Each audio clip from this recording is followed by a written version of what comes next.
죽음에서 살려주신 절대신 하나님. 정명석. 18번째 사연. 혼바산에서 큰 지네에게 물려 죽을 뻔한 이야기. 3박 4일 동안 베트남 뚜이호아에 자리 잡고 있는 혼바산 일대를 수색하는 작전을 하게 되었다. 우리 중대는 각 소대별로 수색작전 지역에 배치되어 7부 능선에서부터 횡으로 종으로 누비며 수색을 했다. 약 50분 동안 행군하면서 작전을 하고 10분 동안 사주 경계를 하며 피곤한 몸을 풀며 쉬었다. 앞에 있는 병사를 통해 전달이 왔다. 휴식 시간이니 모두 그 자리에 앉은 채로 휴식을 취하며 경계하라고 했다. 쉬면서도 좌우로는 항상 개인 경계가 필요했다. 나는 내가 가던 장소에서 그대로 주저앉아 배낭도 벗지 않은 채 피곤하여 지친 몸을 쉬고 있었다. 비가 와서 바위 절벽이 너무 미끄러워 절벽에 뻗은 나무 뿌리 타기를 하다 보니까 팔다리에 힘이 다 빠져 배낭을 등에 짊어진 채 비스듬히 누워 있었다. 쉬는 시간은 5에서 10분이었다. 잠이 스르르 왔다. 잠시라도 눈을 붙이려 했다. 이때 내가 짊어진 배낭으로 무엇인가 기어 올라오는 섬뜩한 느낌이 들었다. 배낭이 비를 맞아 젖어 있었는데도 빳빳한 천으로 만들어서 그런지 바스락거리는 소리마저 나는 듯했다. 독벌레가 지나가나? 하며 무의식적으로 손을 재빨리 올려 목 뒤를 훑어 내리려는 그 순간 정신이 번쩍 나며 손을 먼저 대는 평소 습관과는 달리 배낭을 후다닥 벗고 싶었다. 뱀이 올라오나? 하며 번개처럼 배낭을 벗고 일어나 쳐다보았다.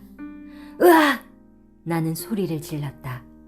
배낭의 목이 닿는 부분에 상상도 못하게 큰 지네 한 마리가 붙어있는 것이었다. 이렇게 큰 지네는 난생 처음 보았다.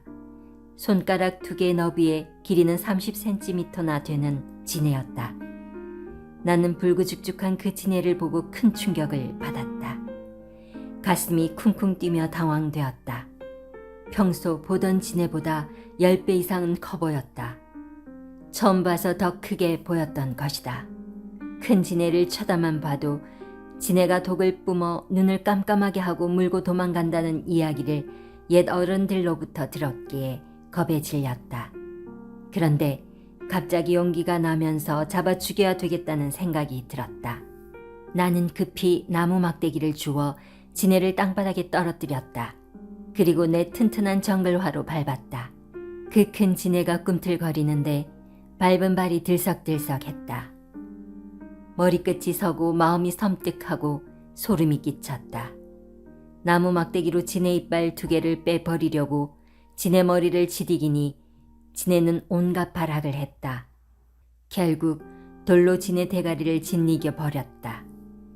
이빨을 뽑아 버리려고 보니 큰 집게벌레의 집게만 했다. 이놈한테 물렸더라면 지금쯤 쭉 뻗어 죽었을 것을 생각하니 정말 섬뜩했다. 하나님이 나와 함께 하셔 물리지 않게 이놈을 잡아 죽일 수 있도록 한 것이라고 생각했다. 적과 마주쳤을 때도 먼저 보는 자가 죽이는데 이 지네도 마찬가지였다.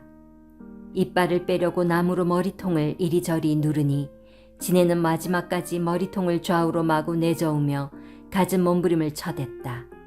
결국 이빨을 뽑아놓고 나를 놀라게 한 죗값을 받으라고 머리통을 종이장이 되도록 밟아 짓뭉개 놓았다.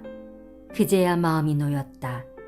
비닐봉지 속에 넣고 끈으로 묶어드니 묵직했다. 그 몸통 너비는 3cm 정도 되고 길이가 30cm 이상이나 되었으니 모두 얼마나 큰 지네였는지 짐작이 갈 것이다. 이날 내가 잠이 스르르 드는 순간이었는데 오른손으로 무의식 중에 목 부분을 훑어내렸으면 이 지네가 내 손을 물었든지 아니면 내 목을 물고 흔들었을 것이다. 나는 지네 독을 잘 타기 때문에 이 큰 지네에게 물렸으면 현장에서 즉사할 뻔했다. 나를 지키시는 하나님과 성령님은 밤낮으로 졸지도 않으시고 주무시지도 않으시며 지켜주셨다. 물론 예수님의 모습으로 나와 동행하신 성자도 자신의 몸같이 나를 아껴주셨다. 나를 지키는 수호 천사들도 이때 하나님과 같이 나를 구했다. 이리하여 이날도 또 한 번의 죽을 고비를 넘긴 것이다. 그 일을 당했을 때 하나님은 내가 손으로 목을 훑어내리지 않고 지혜롭게 배낭을 벗게 인도하셨다. 성령님도 나의 마음을 강하게 감동시켜 일순간 배낭을 벗고 번개처럼 일어나게 하셨다. 지네에게 내 손이 닿았으면 바로 물렸을 것이다. 지난 후에 하나님이 행하신 것을 생각해 보면 신이 하신 일임을 진정 깨닫게 된다. 뱀이나 어떤 독벌레에게 물릴 상황에서 하나님이 이같이 지혜롭게 피하게 하심을 깨닫고 저마다 죽음에서 살리심을 감사 감격해야 되겠다. 하나님은 인간의 방법으로 하지 않으시고 하나님의 방법으로 행하신다. 그러므로 그 차원이 너무 높아서 사람이 도움을 받았어도 깨닫지 못한다. 대개 자기 방법으로 깨닫기 때문에 자기 방법으로 하여서 살았다고 주장하게 된다. 하나님은 항상 핵심을 도우신다. 그리하여 죽음의 위기를 면하게 해주신다. 하나님의 방법은 전지전능한 방법이다. 언제 어떻게 안 죽게 도우셨는지를 깨달아야 실감 있고 하나님의 도우심도 확실히 알 수 있다. 베트남 진해가 얼마나 큰지 모두 보라고 베트남 시장에 가서 죽은 진해 말린 것을 사다가 내 박물관에 갖다 놓았다. 정말로 크다. 열대지방에 사는 진해라서 이해가 안 될 정도로 그리 큰 것이다. 베트남전 작전 중에 큰 진해에게 물려 죽은 자들이 덜어 있었다. 베트남 진해는 너무 크고 독이 강해서 잘못 물리면 죽는다. 나도 그날 진해에게 물렸으면 죽었다. 더군다나 내 목이 물렸다면 지금 생각해도 너무 끔찍하고 충격적이다. 하나님, 성령님, 성자, 절대신만이 이 사실을 아시니 살려주신 것이다. 그래서 50년이 지난 오늘에도 하나님, 성령님, 성자를 부르면서 감사하다고 말한다.